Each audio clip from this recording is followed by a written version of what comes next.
सिंध के वजीर इत्तलात शर्जील इनाम मेमन साहब ने आज एक प्रेस कॉन्फ्रेंस करके कौम को बताया कि किस तरीके से GS सिंध कौमी महाज जस्कम एक कौमी कॉम्परस जमात है जिसने सिंध के अंदर एहतजाज के बहाने यकीनन हालात और कानून को अपने हाथ में लिया है। 2 लोग जान से गए हैं, पुलिस वालों पर तशद्दुद किया गया है। वो वीडियो शर्जील साहब ने पूरी कौम को दिखाई और सिचुएशन काफ़ी सीरियस है। कुछ दिनों पहले हमने देखा भी था कि सिंध के वजीर दाखिला ज़ियाल अंजार के घर को आग लगा दी थी। बताया गया कि उनके पास केमिकल्स था, धमाका खेज मवाद था और यकीनन इस तहरीक को बहुत सारे लोग ख़तरनाक तहरीक इसलिए भी कह रहे हैं क्योंकि इनकी जो डिमांड्स हैं कुछ सही नहीं है। इस पर गुफ्तगू करेंगे रज़ा हारून साहब से। रज़ा हारून साहब, पीपल्स पार्टी के लिए यह सिचुएशन कितनी चैलेंजिंग है, क्योंकि आप जानते हैं कि बलूचिस्तान में एक अलहदगी पसंद तहरीक ने बड़ा मुश्किलात क्रिएट की हुई हैं और दुश्मन ये चाहता है कि सिंध के अंदर भी एक अलहदगी पसंद तहरीक चले।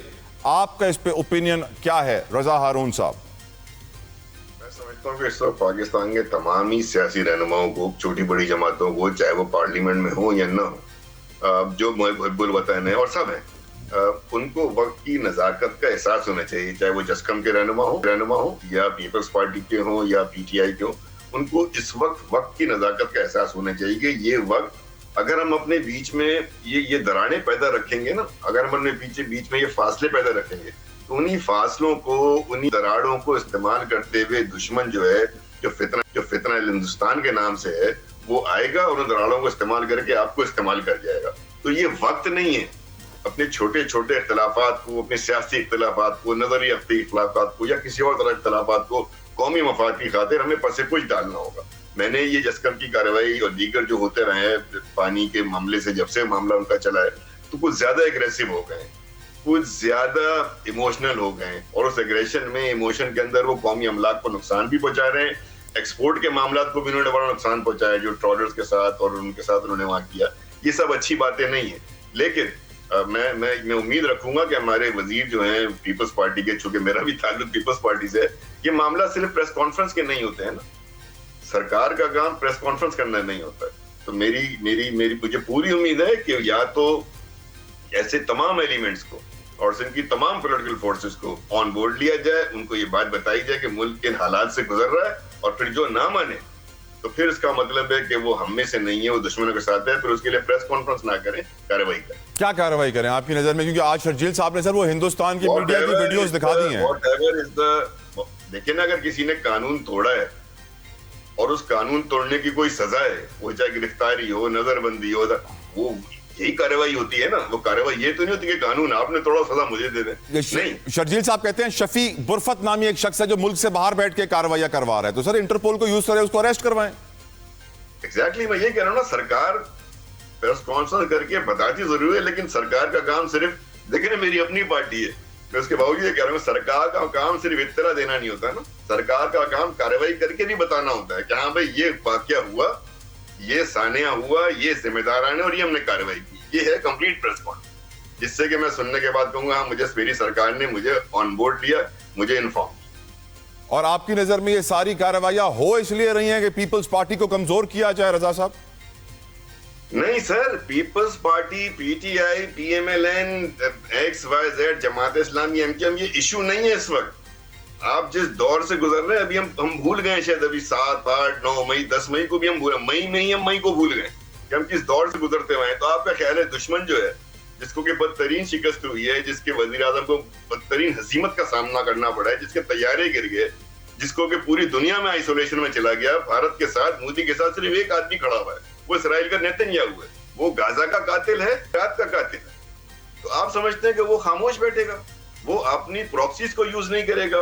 वो पाकिस्तान के अंदर मुख्तलिफ ऐसी कुव्वतों को जो जिनमें दरारें मौजूद हैं, जो कमजोर नजरियाती लोग हैं, उनको इस्तेमाल नहीं करेगा। तो नहीं सर, ये कौमी मफाद की खातिर, मैंने जैसे शुरू में कहा कि हमें सबको ऑन बोर्ड लेके ये समझाना होगा कि ये वक्त नहीं है, ये वक्त नहीं है इन बातों का। तला भाई, आप तो दुश्मन को फिर उसकी साजिशों को कामयाब कर रहे हैं ना।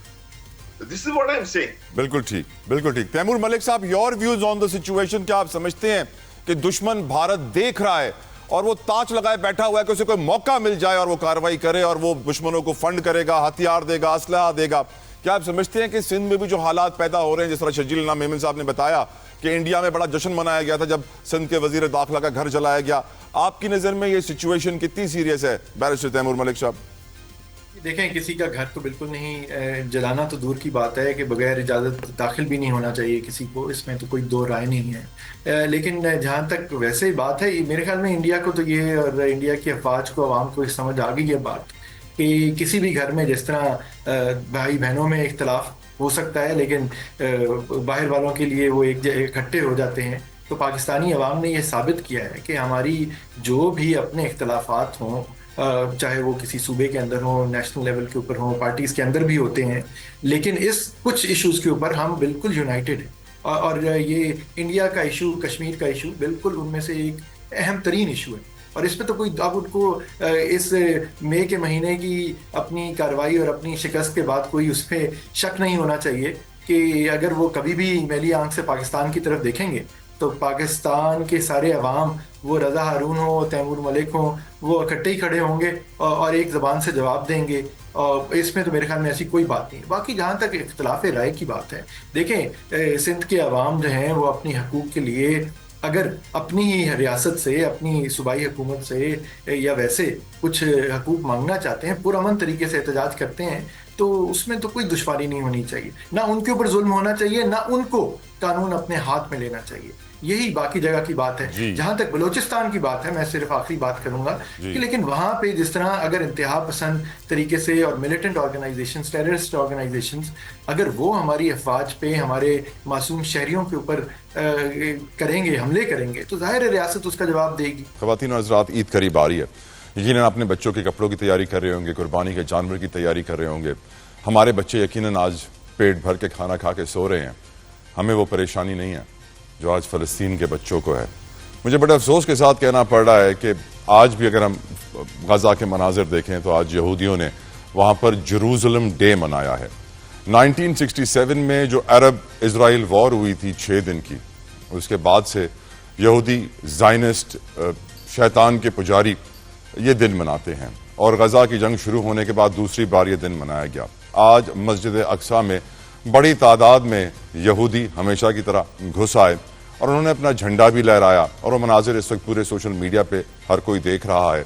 आपको भी दिखाना चाहूँगा कि वो झंडा लहराया गया, नारे लगाए गए, नारों में मौत का भी जिक्र है कि हम फ़लस्तीनी बच्चों को मौत के घाट उतारेंगे। खुशी खुशी गाने गा रहे हैं इस बात के। और ना सिर्फ ये, मुस्लिम उम्मा खामोश है। 57 मुस्लिम कंट्रीज, 57 मुस्लिम कंट्रीज, 1.8 अरब की मुस्लिम आबादी कुछ नहीं कर सकती, बेबस है। हर कोई अपनी अपनी दुनिया में मसरूफ है। मैं आपको क्या बताऊं, इस बेहिसी, इस बेबसी का आलम, there no words to describe it. मैं आपको बता नहीं सकता कि दिल किस हाल में होता है और हम किन चीजों में लगे होते हैं। हमें एहसास ही नहीं है कि हम कितनी बड़ी गलती कर रहे हैं, क्योंकि हम भूल चुके हैं अपने फ़लस्तीनी भाइयों